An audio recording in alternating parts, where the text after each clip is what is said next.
Again mga ka-sisters, oh my god, welcome back again to our vlog. And ngayon, pabalik po ako ng SM Fairview para bilhin na natin sa Ace Hardware ang welding machine. Kaya samahan niyo ako, medyo traffic, pero go. Dito tayo sa SM.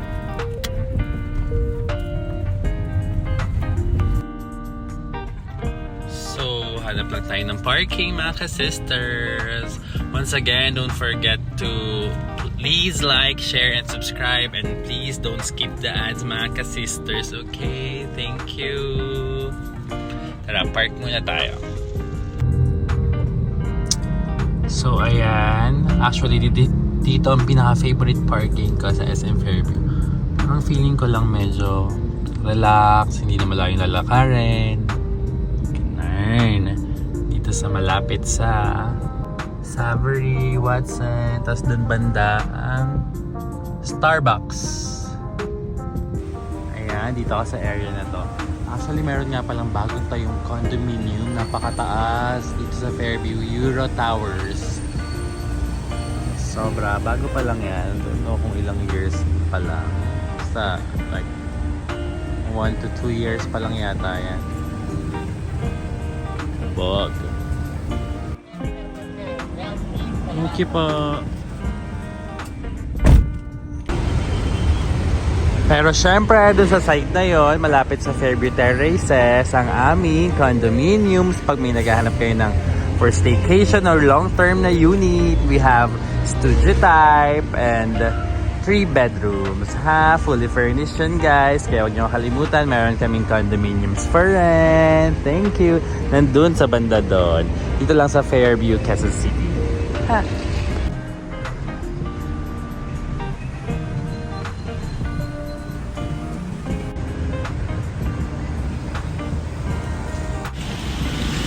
Anyways mga ka-sisters, I'm super nagmamadali ngayon kasi medyo tinanghali ako ng gising and napakarami kong errands. Kaya na galing na ako ng Novaliches Bayan para sa bank. Nagbayad ng Meralco, nakaka-stress. Kaya yun.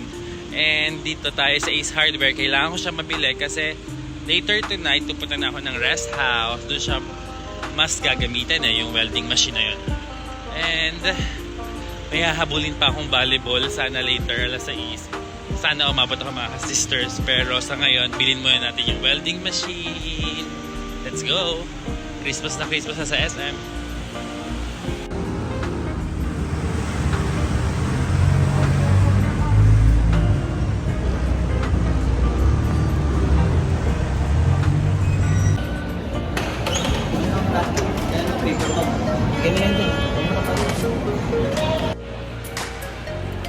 Super in a hurry.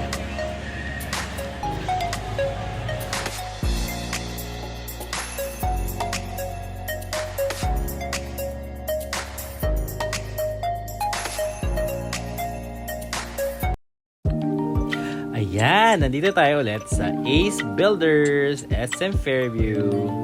Naghahanap na ako na mag-a-assist sa akin dyan. Sabi ko nga, sana lalaki. Charot. Ayan na mga welding machine. Ayan yung malaki, sobra. Medyo pricey siya. Tsaka pang industrial na, pang business na welding shop. Kaya hindi naman kami pwede dyan. Okay na kami sa medyo maliit lang.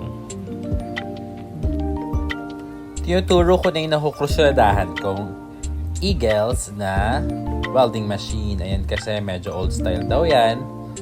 Kailangan pa ng breaker. Hindi yung masasaksak na lang kung saan saksakan. Yun yung mga inverter yung binili namin. So ayun na si ate para tulungan na kami. Ako rather.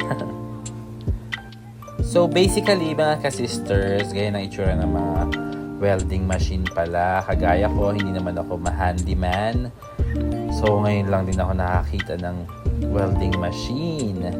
Ganyan pala yung ginagamit sa mga welding business. Usually doon tayo nakakanood, diba, ng gumagamit ng welding machine. Ayan yung pinipili ko, yung 200 amperes. Parang dyan okay na kami kasi pambahay daw yan. cherry na. Wag lang yung malaki kasi yung 300 amperes. Pang business na raw yan, pang industrial. So, hindi naman kami ganun. Minsan lang kami gagawa ng mga sa gate, ihawan. Kaya, I guess this is the perfect one. 200 amperes. Na nagkakahalaga ng 18,000 siya. And then, may 10% off. Tapos, may 10% off pa pag mag-avail ako ng Ace Hardware or Ace Builders Card. Siyempre mag-a-avail na rin ako para maano ko yung 10% discount. So ayan, waiting lang. Napili na ako. And waiting na lang ako sa explain pa sa amin, yung mas expert. Para mapakita kung paano yung ginagamit ang isang welding machine. Anyways, meron pala siyang plus and negative sign, positive and negative sign. Yung negative yata yung kailangan i-angkla sa bakal. Ganun pala ang mga welding machine. And syempre, kailangan din protektado kayo pag gumagamit kayo ng welding machine. So, let's wait kung paano ipakita sa atin.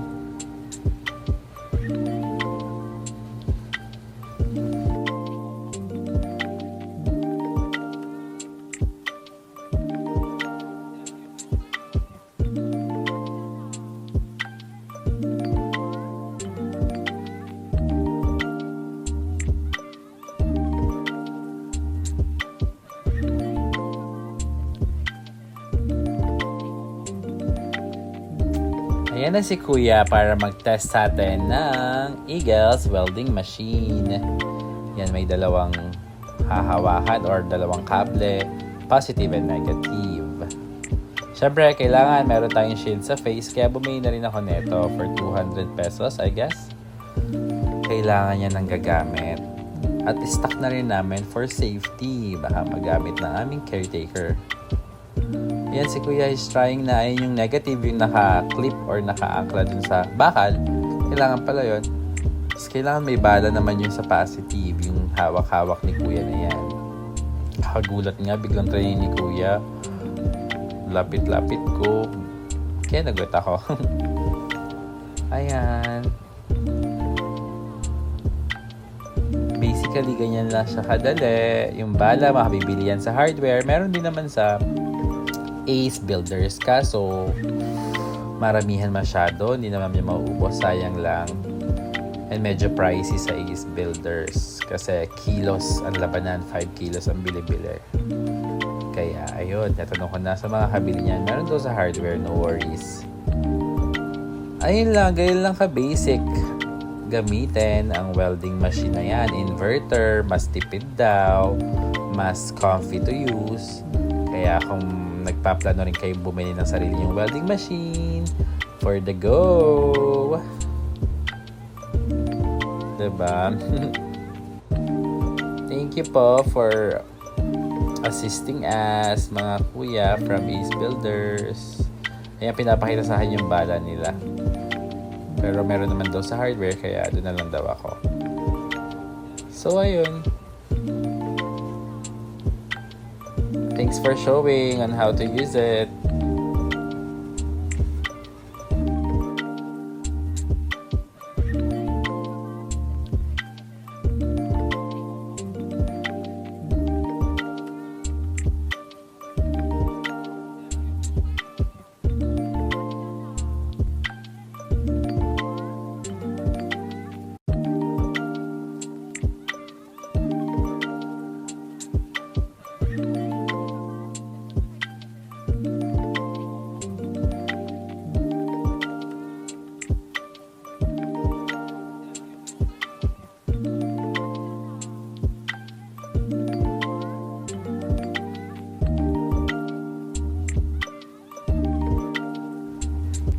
So, let's pay it na. Thank you again.